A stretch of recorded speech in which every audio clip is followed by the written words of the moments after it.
From Delmonico Farm in New York, here's Max Tucci. Welcome to his table.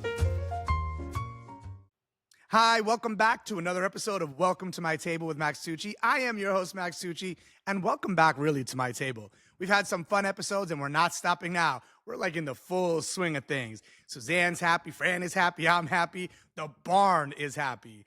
Really, I mean that for real. It's like when you have a dream for something and like the space and the energy in that space rises up to meet you, it feels good. So we're going to move on because my next guest, I love this woman so much. And talking about spaces, she has created not only a name for herself, but spaces for herself with her name on it. She is born, bred, and buttered in Harlem. She's the queen of American comfort food, the queen of soul, one of my besties. And you're going to find out how we became such good friends and hosts on Beat Bobby Flay. I mean, hosts. We were judges. Maybe we're going to be hosts. See, I'm already calling into existence because I'm calling into existence right now my bestie, the one and only Melba of Harlem. Hey, Melba. Tucci, my Hi, brother honey from bunny. another mother. Hey, booba. Why does it got to be another mother? It could be the same mother. Okay, same mama, different daddies. How about that? Different daddies. I Good love you to so see much. you. Welcome to my table, Melba.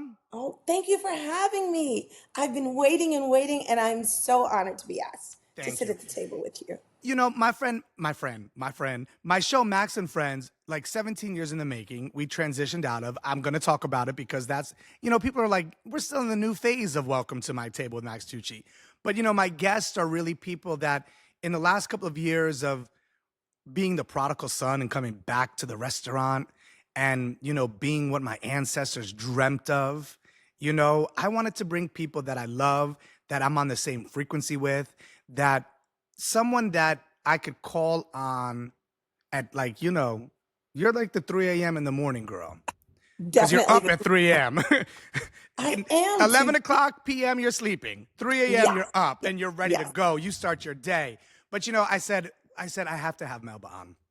And so how much I appreciate you. I love you. I honor you. I respect you. You're one of the fiercest in the industry because unlike some, is that Oreo back there? Causing a scene already. A little cameo. Definitely a cameo. She'll be waiting for her Oreo. check, too. She's waiting for her check. Yep, she's waiting for that check. I tell her you said it's in the mail. Yep, it's in the mail. I'll send some chicken parm from Tucci. Some meatballs, too. But what's really fascinating about you is that you indirectly grew up in the industry and then directly grew up in the industry, then worked in the industry. But, Genesis is one of my favorite books, one of my favorite passages because it's the beginning, right? Yes. And in the beginning was the word. So I want to know, in the beginning of your life, what was the word that propelled you into becoming, we're going to get there, the queen of Harlem? But what was it? Tell me your backstory. We know each other, but I want to get in depth with you. Like, I want to know you. By the time I'm done with this, what I want to know is what people want to know. So let's go back to little Melba, growing up, from South Carolina, your family, correct? Correct. And tell me about yams, pies, and cobblers. Oh my God. Well, first of all, I'm so honored to sit at the table or sit across the table from you. I love and adore you. And we share so many things in common, but also, two people couldn't have been more different, but more alike than we are. Mm-hmm. The power of manifestation and the power of belief. And the power of food and community. So for me, growing up, as you said, I am born, bred, and buttered right here in the village of Harlem, which is where I still reside. So growing up in Harlem back in those days, it was the Apollo Theater, of course. It was the Renaissance Ballroom, Small's Paradise. Mm-hmm. And I sneak out with my older cousins, go to 126th Street, backstage at the Apollo, and wait to see what celebrities, what stars were coming through those doors. And that's where I got my love of entertaining and celebrityism. Let's paint that picture. Let's take it one step further. Like, bring me to one of those nights, right? For those that never experienced what that was, because it was revolutionary for New York. Totally. What Harlem has done for New York is it has given it such a backbone and such a stability, right? But bring me to that night, like, here we are, it's a cold, crisp evening, right? We're standing by that back door. paint the picture. Bring me there. Okay, so my cousins, of course, were there with me because they're a lot older than me. We're talking about the early 70s. They're a lot older than me. And we're at the back door with bated breath, waiting. You know, I got my pom-pom hat on. Here we go. Oh, no nails done, no hair done back then. You know, Okay. I got the two braids in the back, and here we are, standing there shivering in the cold, waiting to see.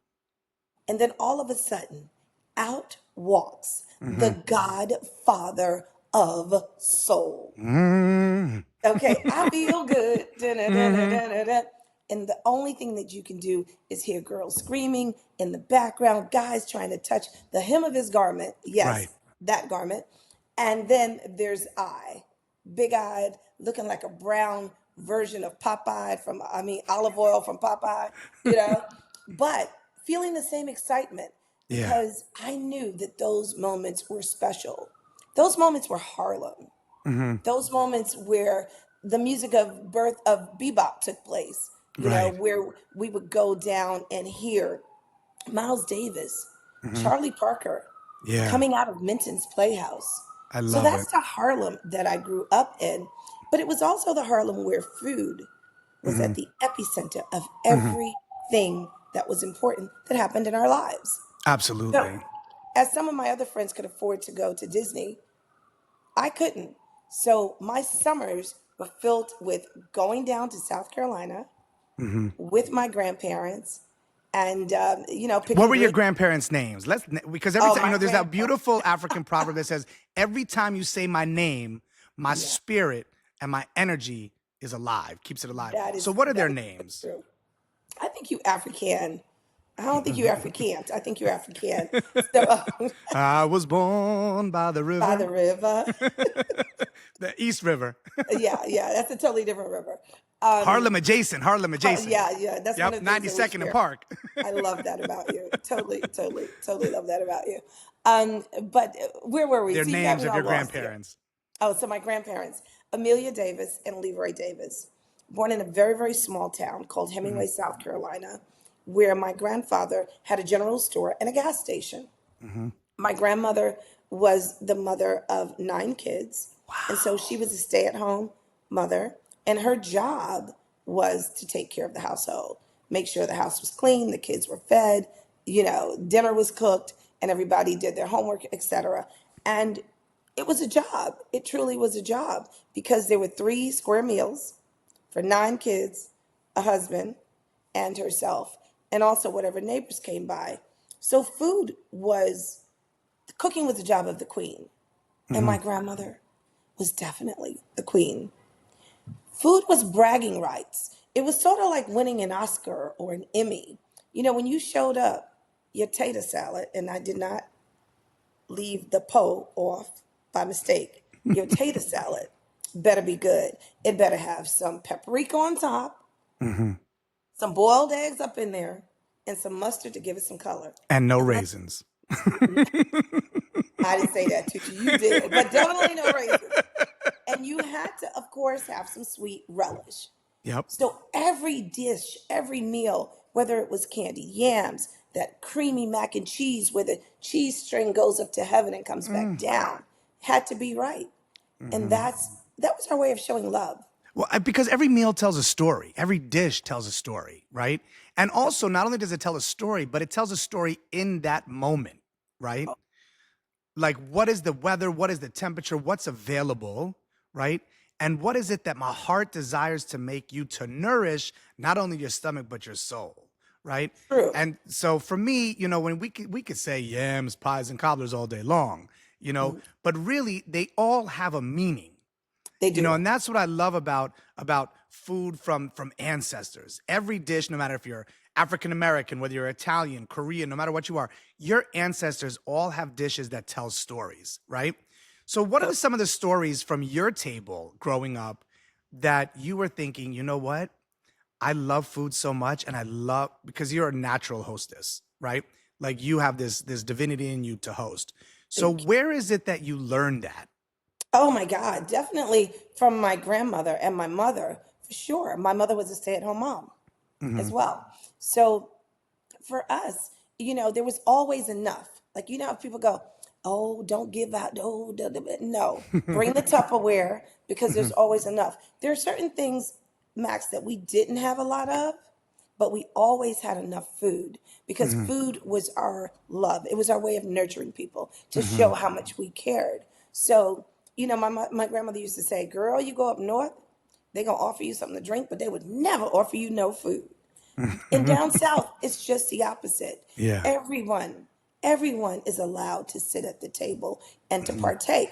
But one of the things that I loved, I never got to meet my great-grandmother, Mambo. Mambo had a 5th grade education, but she was the product of a slave owner and a slave. So she was very, very fair-skinned. And her father had left her over 600 acres of land. Wow. And that land is still in our family. And Mambo was strict. She was very, very strict because she saw what her mother went through. So although I never got a chance to meet her, I felt as if I knew her because I'd heard so many stories that were passed down from generation to generation from my aunts and uncles, who were her grandkids, from my grandmother, who that was her mother. So all of this stuff happened over the dinner table. And, a lot of people do deals on the golf course. We do deals at the dinner table. Us too. What's fascinating with what you said is that, I never met my grandfather, Oscar. And a lot of people think I did. I'm named after him, never met him. He died in 1969 on his birthday, okay, June 4th. And 10 years later, I was born.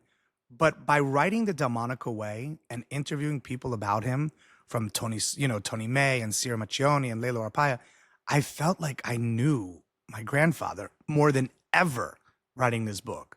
Yes. And it's like, I can only imagine when you're sitting at that table and you haven't met that person, but yet their energy and their spirit is at that table right next to you because you're sharing their stories, right? And that's why I love storytelling, because it keeps them alive, And it does. Look, right now we went back into 4 generations of your family and calling them into the now, and it gives me chills because it's so beautiful that their names. How many of us don't know our ancestors' names, right? And call on them. I do it every morning. You do it all the time. Every morning. And in the community and in heritage and whatnot, we have that favorite word, auntie. I mean, you are auntie to probably 1.7 million people. That's just in the neighborhood, not including the millions and millions of people that watch you on Today's Show, on Food Network. You are auntie to millions. But there's an aunt that you have that really you learned how, I believe, to dig your feet into this industry called hospitality, and that's Sylvia's. So tell us about Auntie Sylvia and how your connection and how you started. Well, Auntie Sylvia played a huge role in my life in the food and beverage industry. Totally. I mean, growing up with someone who opened her place in 1962, okay, where she started out as a waitress. It was 12 seats. It was called Johnson's. And when she went into interview, and she went in because she, like a lot of other people that migrated from the South to the North, in search of better jobs and also in search of a way to feed their families back in the Carolinas, back in the South. She walked up to the restaurant, went in, and Mr. Johnson asked her to get him a cup of coffee. Well, Aunt Sylvia could not figure out how to work the urn, but she stood there for 20 minutes trying to get that coffee out of that urn. Determined. Determined. And what he said to her was, I like that you didn't give up. Offered her a job. And when he was ready to sell the space, she was the first person that he reached out to. Wow. Her mom took a mortgage, a loan out on the land that she had in Hemingway, South Carolina. And that's how she brought Sylvia's. And so now it's 63 years later. That's how she birthed Sylvia's. Yeah. But listen, paint the picture of Harlem's food scene in the 60s. Because here's the thing today, and I say this all the time, we are so dependent and so reliant on technology that the stories of the past are going to be forgotten when everything crashes. Let's just call a thing a thing. You know what I'm saying? And that's why the book for me, The Demonic Way, was so important, because I wanted people 100 years from now to have, a book where they could read about the history. So these kids today who are running around with their TikTok, this and that and the other, they're not understanding the sacrifice that was made for them to be able to go to these restaurants in Harlem, to stand there and to do their TikTok lives out of. So paint the picture of Harlem 1960s restaurant scene. Wow. Well, as I've read, 60s a little bit before Right. No, history. We're you and I are historians. We are historians. You had James Baldwin. You had Zora Neale Hurston. Yeah. You had bebop music. You had Small's Paradise. You had the Apollo Theater. You had Minton's Playhouse. Harlem was going through a renaissance at the time. It was a say it loud, I'm black and I'm proud. You had the Black Panthers fighting for the rights. You had the civil rights movement going on back then. And Harlem was at the epicenter of it all, because it was and still is the mecca of Black culture. So this is where human rights, civil rights, race riots, this is where it all merged together. It's where you could find Malcolm X, but you can also find Dr. Martin Luther King. This is where you had Adam Clayton Powell, Charlie Rangel, all fighting together with a lot of Jewish people and a lot of Italian people for the rights for us all. Yeah. So food, what were people like? So let's say that there was a big movement happening. Where would you go and eat after? Oh, everybody used to go to Sylvia's, of course. Yeah. Sylvia's was the place to be. And still today, it continues to be the place to be. It's where Jesse Jackson, if he was having a meeting, it would be at Sylvia's. Reverend Butts from Abyssinia. Why was Sylvia's so important? And why is it still so important? Sylvia's is important because it's relatable. So many of us have dreams. And Sylvia dared to dream, jumped out, took a leap of faith on herself, bet on her, and she won. And what that tells us is that if she can do it, well, what it told me, if she can do it, I can do it too. There's that saying, it's so important. There's a saying, when we dream, we got to dream bigger, right? Totally. Do you think Sylvia had a bigger dream for you? That she saw something in you where it was like, you know what? Like my grandfather saw in Syria and Tony May. He's like, they're going to be stars. His dream for them was so huge. And I just have a feeling that Sylvia looked at you and was like, you know what? That Melba's going to be a big star. I feel that. I think she knew that I had a future in the food and beverage industry, which is the reason she asked me to come and work with her.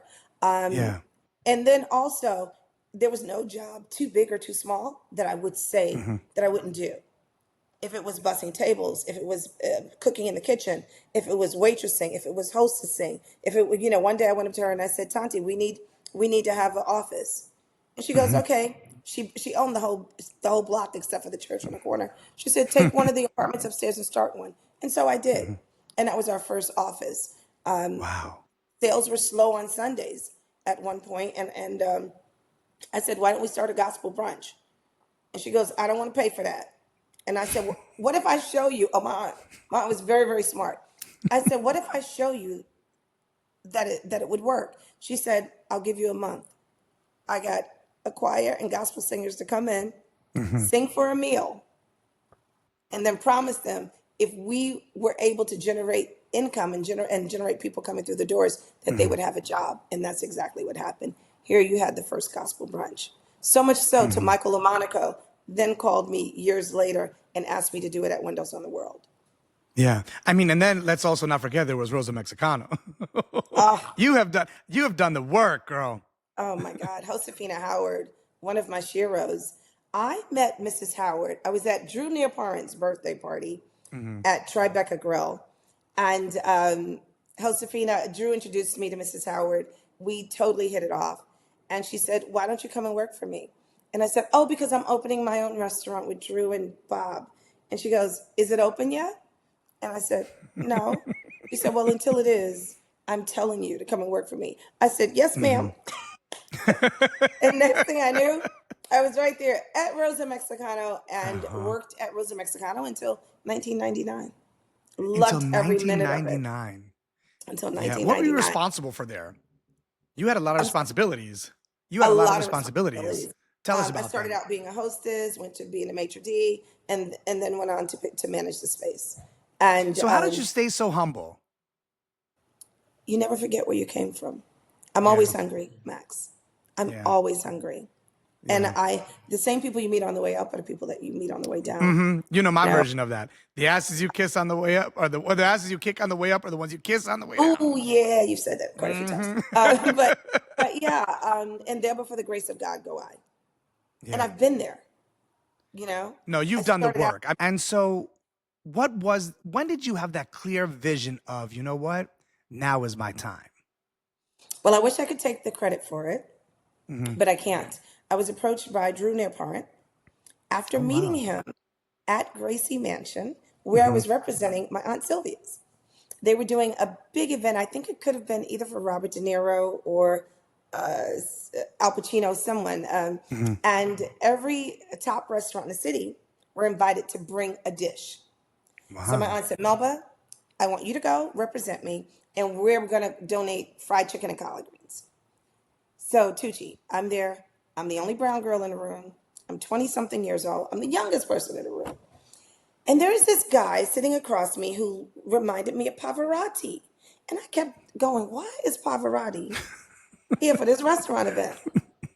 Lo and behold, it wasn't Pavarotti. It was Drew Nearparent, owner of Tribeca Grill, Mm-hmm. Montrachet, started Nobu. So he said to me, what are you bringing? And got to me and I said, collard greens and black eyed peas. No, collard greens and fried chicken. So he said to me, why don't you bring sweet potato pie? So I like sassed him because I'm from Harlem and I'm a black girl. And I said, why don't you bring sweet potato pie? Everybody around me laughed. And I'm like, why are you laughing? Lord Jesus, I find out it is Drew Nearparent. Oh my God. Like the numero uno restaurateur in Nueva York. And I'm like, what the heck did I just do? Fast forward. 8 weeks later, the event comes up. I get a tap on the shoulder. It's the Pavarotti guy again, Drew Nearparent. He hands me a dozen of sweet potato mousse tarts. Now, I had never had no sweet potato mousse tarts. Now, I Mm-hmm. had baked yams. I had yams upside down. I had yams done every way, but never souffled. Tucci, I grabbed one. I bit into it, and it was like I had been transported to heaven. Okay? That sweet potato mousse tart Mm-hmm. was in freaking insane. So I said to him, oh my God, this is so good. It makes you want to smack your mama. He goes, what? Let me tell you, people are smacking right now. Suzanne's smacking her lips just Right. hearing about that. She's He going, said, it makes you want to smack your mama. And he goes, mm-hmm. smack your mama? Why would you smack? I said, oh, no, boo, boo. Smack your mama doesn't literally mean go and smack your mama. Because And then he I opened was, Nobu. right. I said, and I would know it. I said, smack your mama, AKA means you, it's so Yeah. good that it Yeah. gets you so delirious to the point that you want to do something that you would never, ever do. Yeah. So I think he got it. Long He got story short, inspired. He got he got it inspired. right. Reached out to me, came to an event that I had for my aunt. It was one of the anniversaries, 30th, 35th anniversary of Sylvia's. Was blown away. And he said, how many people were on the committee? I said, what committee? He said, this is a 3-day event. How many people did it take to plan this? Committee. My aunt said, girl, this is what I need done, get it done. It's a committee of one. He goes, no way. There's a black Yeah. tie event with 900 people. I'm like, yeah, my aunt don't play that. Homie don't play that. And he said, wow. And he said, have you ever thought of opening your own restaurant? And I said, no. He said, well, you should. Let's talk. And a couple Wow. of weeks later, it was me, him, and Robert De Niro sitting at a restaurant having a Yeah. conversation about it. You know, So, there's a quote, I'm going to read it, and it says, this is one of your quotes. And it says, the greatest challenge wasn't just building a business. It was carving out space for myself without a roadmap in a community where examples of success that looked like me were few and far between. Yep. It's Expand. true. Expand on that. It's true. First of all, once I decided that this is what I was going to do, I was discouraged every which way but up. Hmm. I was told I couldn't, I wouldn't, and I shouldn't. By who? Why? Everybody. I'm going to tell you Hmm. why. I couldn't because I'm black. Hmm. I shouldn't because I'm a female. Hmm. And I wouldn't because I'm from the ghetto. I said, you know what? 2 out of 3, I'll take it. Definitely black, definitely female, but I'm from the Mecca of black culture, Hmm. not the ghetto. Hmm. But I said, when people already count you out, I had no place to go but up because I was already counted out. But one of the best things I did, Max, was I took a chance on me. I Yeah. don't ever want to live with regrets. I think as long as you try to do something, then you can never fail. The failure is when you don't try. Yeah. But also, I mean, I want to, like, just the fact, you are born of strong women. Yeah. You are born of strong women. So your destiny was already written. And I Mm, think that moment that you were born and your feet walked, those little Melba feet, baby feet, walked on those streets of Harlem, you already knew that you had a purpose yeah. because you went up against people that in society would have looked at you and said, why? Like, who does she think she is? Yeah. But you already had the grace of strong women arriving before you in these moments I where agree with you. men who saw you were like, you know what? There's something about her. Hmm. We can go into that whole Maya Angelou. The reason why there's something about her is because your ancestors already showed up before you did, And right? paved the way, And right? paved the way. And So, paid the price. and paid the price and paved the Yes. way. And you've done the same. You've paid the price. You've paved the way. You're an inspiration to so many, in that committee of one. At the end of the day, you lay down and there's just still you, you know, employees come and go, teams come and go, but your vision remains so Yeah. accurate for the community and for your community. So tell us what happened when you now you're older, you're walking through the streets of Harlem, you're walking by, the Apollo, and now you're walking by a space where you're like, this is gonna be Melba's. How did you find that space? I think the space found me. Hmm. Like you say, the ancestors speak to you.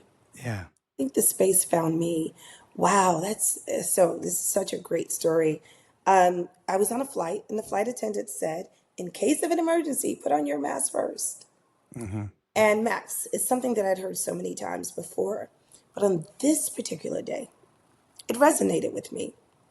I'm like, Melba, you're complaining about the drug deals that's happening, the this, the that. But what are you doing about it? Hmm. What are you doing about it? So my mom, my grandmother, my great grandmother, they all saved money under their mattresses.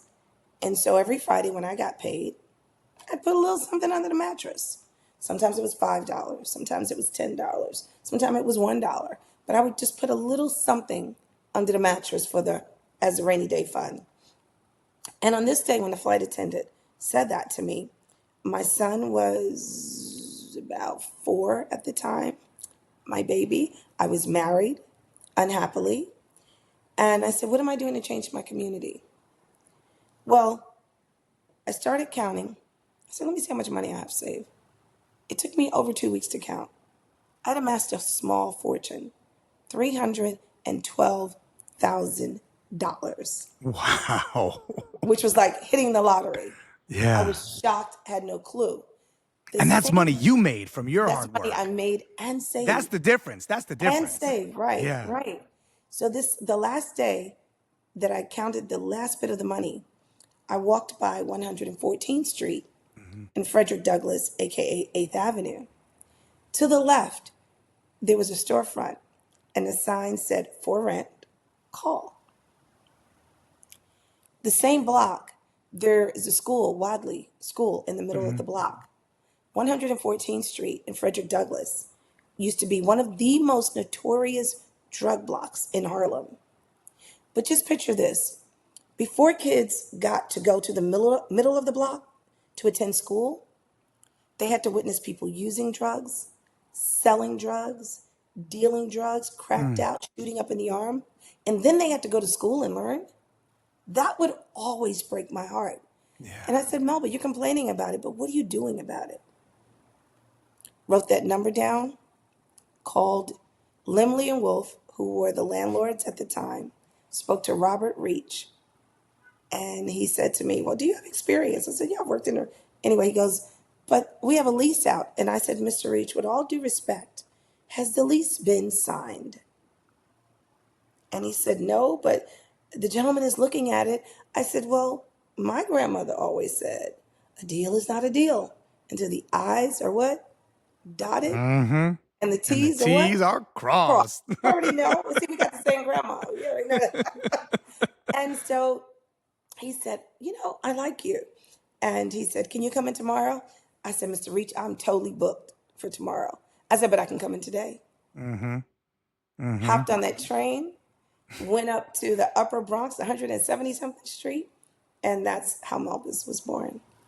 But for me, it was about having people from my community see that you can come from the Harlems of the world and you have options. You can own your own business. You can employ people from the community, which is what I did. But for me, it was just showing people that there are options. Now, And I who at that moment in time was alive in your family from your women ancestors? my mother was alive. My grandmother, my favorite Aunt Donna. Don't tell the rest of the aunt. Ooh, Aunt Donna. So when you approach this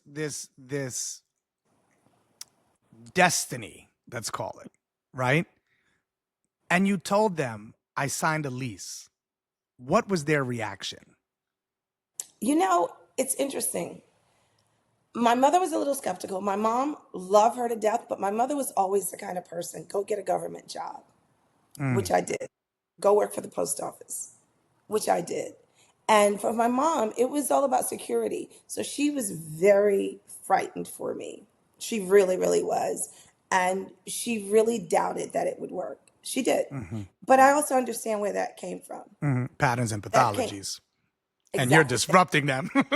Totally, totally. That came from her being the youngest of a bunch of kids, where things had been passed down like 7, 8 times before they got to her. So I understood the reasoning behind that. But also having had women in my life from the time I was 9, like the great Ophelia DeVore, who at 16 started her own modeling school and started her own agency, who was from the South as well. And when she took classes at Barbizon School of Modeling. And it wasn't until a brown-skinned girl walked in and they said, I'm sorry, we don't teach blacks, that she found out that they didn't know that she was like your complexion, but she black, And so she decided to start her own school. But it's having women like that in my life that encouraged me, or my grandmother, which is why I reference her a lot, because my grandmother was the driving force behind my grandfather. My grandfather had the idea to start the store, but it was my grandmother's money. No, it who takes made a woman it to get things done. Let's just call it happen. things. And it was also her financial resources that made it happen. Yeah. But she also supported him in everything he did, even Yeah. though she was a stay-at-home mom. Absolutely. She was there with the black and white composition book, figuring out the layaways, doing the bookkeeping and stuff like that. So Yeah. This scene reminds me of that scene in Sister Act where, they're at the school and they're trying to clean up the whole neighborhood. So now you're doing that. Like literally you're out there cleaning up the neighborhood and you're bringing in we've been talking about food. We're at the table, right? And you're bringing in food and you're bringing in nourishment to a block that never had the nourishment of a mother, of you, right? You became the mother of Harlem. We can call you the queen, but you're the mother of Harlem because you looked out for the children. You looked out for the community. You wanted to feed them, and you still do that today with God's yeah. love. You have this capability and this ability to be the mother for so many. So when you're cleaning up that neighborhood and now you've got your name on the building and your door opens for the first time, how was it received? Wow. So I don't advertise. Going on 21 years later, it's word of mouth. I show up for my community, but my community shows up for me. You know, Harlem made me. It birthed me. It got me through the rough times. It saw me on my knees and pulled me back up, as it often does. This is not an easy road, as you and I both know. Okay. Look what Yeah, my yeah. mug says. I did roll that. Be still and know. No, I love that. I love that. I love that. And so true. This is one of the hardest things I've ever done in my life. Literally. And so when people talk to me about getting in the food and beverage industry, I think it's our responsibility to be honest with them, not to just share the good things. It's sort of like Can't Instagram. candy coat it. We cannot Right. It's sort of like candy coat it. Instagram. Everybody shares the good stuff. There's no bad stuff that happens in your life. Come on. I think it's so important to give a truthful vision of our reality. So whenever I do have an opportunity to speak, I not only tell people about the great things. Granted, there are some amazing things, but there are also some really, really tough things. Oh yeah. You know, and I think it behooves us not to paint a rosy picture like it's always shining, because it's not always shining. There are so many doors, Tucci, where I walk, so many times where I walk out of those front doors of Melba's and I go, what the heck were you thinking? What were you thinking? But then I look to my right and there's an amazing monument on 110th Street of the one and only Frederick Douglass, standing tall with his head held high and in his stride. And then I look to my left, and from the hems of her garment are the roots and the faces of so many that we've lost and that were left behind. And like the old spiritual hymn, I go, I won't complain. Yeah. No. And that's what a bed is for, right? That's when you just hit that bed and you're like, there's too many good things that are happening for me to complain, that I'm just Amen. going to sleep it off and get up and know that by the grace of God, I got another day. Oh my God. Right? So that's another thing that we share in common. when we're overwhelmed, we both hit the bed. Yeah. Hit the bed.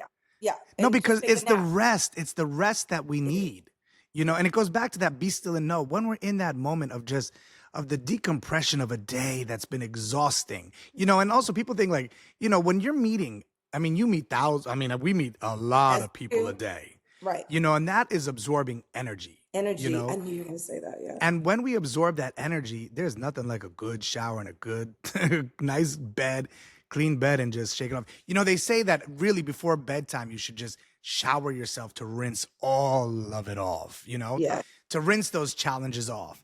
But, even though there's challenges in opening up a restaurant, there's so many joys, and Totally. your smile is a reflection of the joy. And, when I come to Melba's, everybody is the joy they have to go to Melba's. And now, not only the joy to go to Melba's in Harlem, but let's talk about this empire, Miss Melba. Grand Central, Central Park, Newark, with your Devil's jersey on. Don't think I don't see. Don't think I don't know. And what I love too is that when I want Melba's, and I don't even tell you half the time, because I know when I tell you, you're like, get Max a chicken. No, we're going to support. So I roll up there. I take the subway from my house, 3 blocks away. Yep. Go right to Grand Central. Oh my God. You've never told me this. Yeah. And I get food. And then sometimes when I take the train in from the farm, I stop by and, I try to pull my hat a little lower because they all know me by now.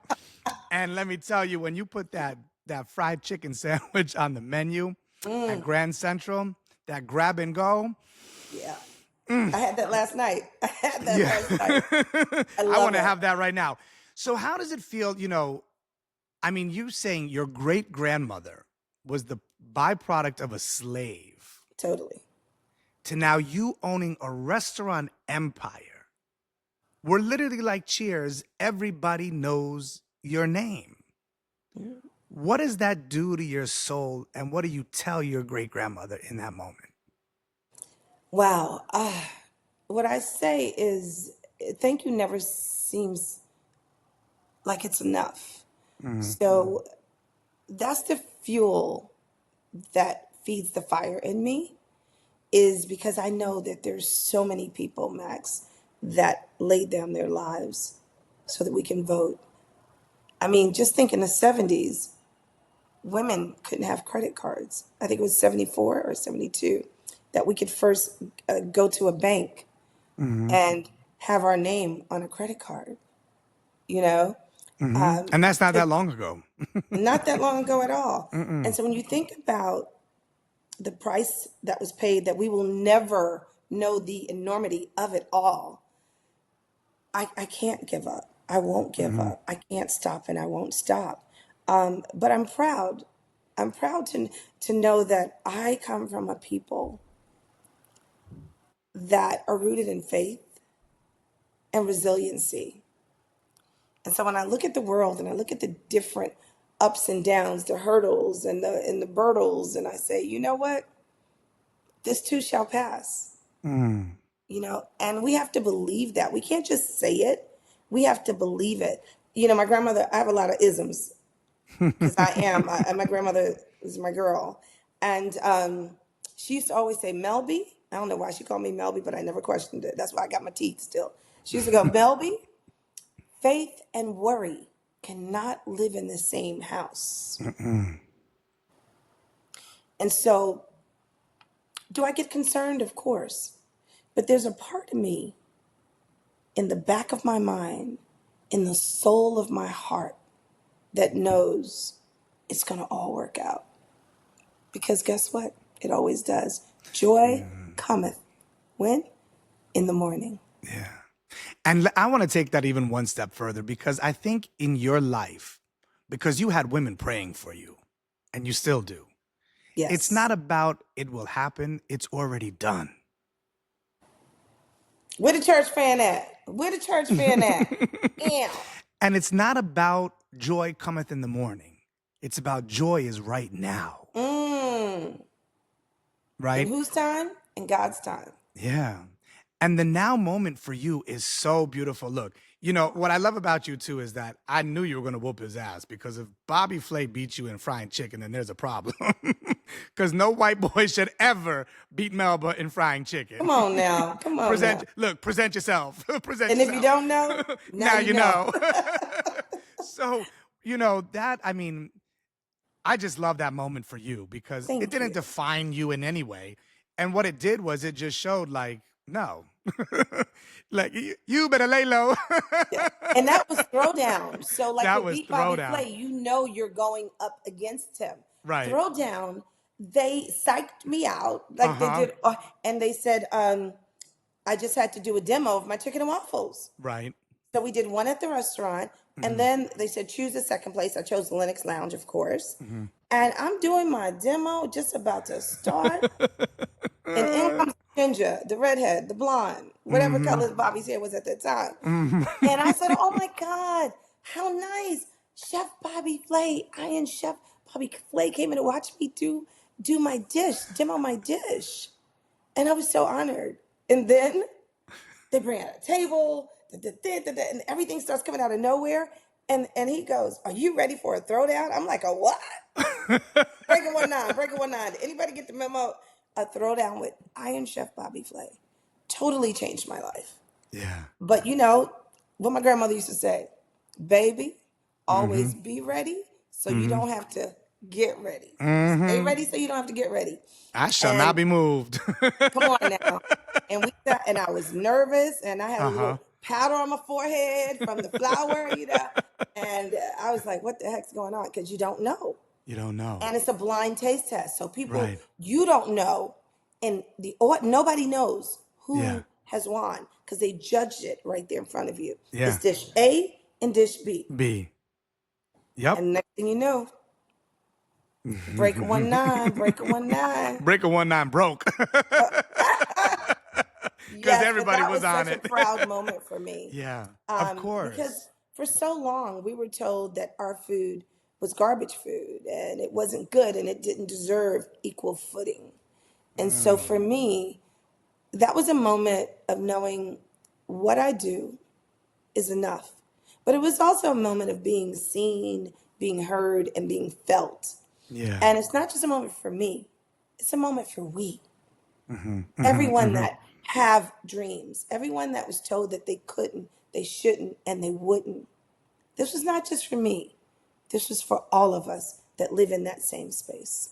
Yeah. Wow. Wow, I love this. You know how much I love this. Okay, so I mean, look, and we got to have fun doing that judging too together. When recently, there was nothing better than Isaac seeing us on Instagram. They were not ready for the two of at us. Shoot, you know what? They're ready. They're ready.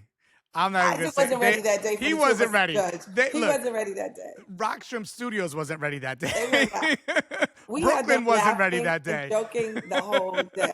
Really Brooklyn wasn't ready that day. No. But you know, that was a moment where, you know, when I meet so many people in my life, that moment solidified, you know what? Melba and I are going to be doing something big together. We are. And I just trust and believe and know that, you know, if I could see it in my mind, it's already created in my reality. I just got to align with it, right? So that alignment is happening right now. But you know what? Speaking of right now, the illusion of time is also happening.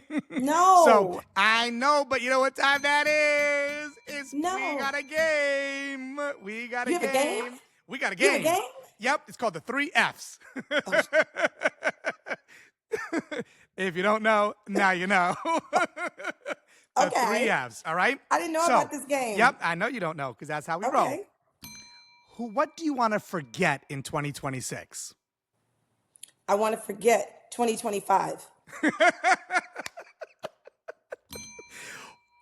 Who do you want to feed? I would love to feed Michelle and Barack Obama. And who do you want to frolic with? Oh, I got to keep it clean. You know who I would like to frolic with? Hugh Jackman. Wow, the greatest showman, Wolverine. I met him at a charity event, and he was wonderful. And this was many, many years ago, and I just never forgot about him. He's and because he was. Has he been to Melba's? No, he hasn't. Okay, Suzanne, can you please call Hugh Jackman so we can arrange him to go to dinner at Melba's? Sure can. Yep, sure can. You're gonna make it happen, right, Suzanne? Okay. Yep. We're gonna make it happen. Yep. Oh, that's going to be a fun dinner. It's going to be Especially now that we know that you want to frolic with him. The chicken's really going to be fried that day. You know what they say, Hugh Jackman, once you go black, you never go back. And the blacker the berry, the sweeter the juice. You know what? I ain't messing with you. I am not messing with you. But Hugh Jackman is All right. You better frolic away. Don't get no trouble now. Nope. You know. What we just need to do, you know, what we do for things to go viral. I love you so much. And you know, there's that song, The Goodness of God. From the moment that I wake up until I lay my head, I have known and I have seen the goodness of God. Goodness of God. Amen. And what I want to say is, I have seen the goodness of you. Oh, thank you. And I love you. And we're going to wrap this up. And you know what? Who do you want to welcome to your table next time? Well, Mama G, because that's my girl. When I grow up, I want to be like Mama G. For those that don't know, if you don't know by now, Mama G's my mother. and she rocks a caftan. Okay? And a caftan. And if she's full, she'll take her wig off. If you want to know where Max Tucci got it from, oh my God. He Look get it at from his mama. As we say in the hood. The best dinner was when she just took the wig off at the table. And she said, I'm so done. And Melba looked at me. I didn't even know it was a wig. Nope, that's how good Mama G. The lace front. That's a good Mama G lace front. And she just took it off. Just took it off, put it right at my dinner table. Right. Isn't that the truth? You know, I love that our ancestors conspired to bring us together. That I know for sure. So, you know, welcome to my table with Max Tucci. This is what we do here. And you know what I love about welcoming people to the table is you never know the conversation you're going to have. So welcome someone new to your table this week. I love you for tuning in. Melba, where can we find you? You can find me at Melba's in Harlem, Melba's Harlem, Melba's in Grand Central, Melba's at the Prudential Center, or Melba's at Central Park, Woodman Rink. There you go. All right. I love you. I gotta go now because they're telling me it's time to wrap. But you and me must never part. Love you, You know, Tucci. I'm gonna bring Desrita Jackson, who played the young Miss Seeley in The Color Purple. You know, she's got a podcast now. She's a dear friend of mine. When she comes to New York, we are all coming to Melba's. Until then, I love you all for tuning in. Peace, I gotta go. I'm Max Tucci for Welcome to My Table.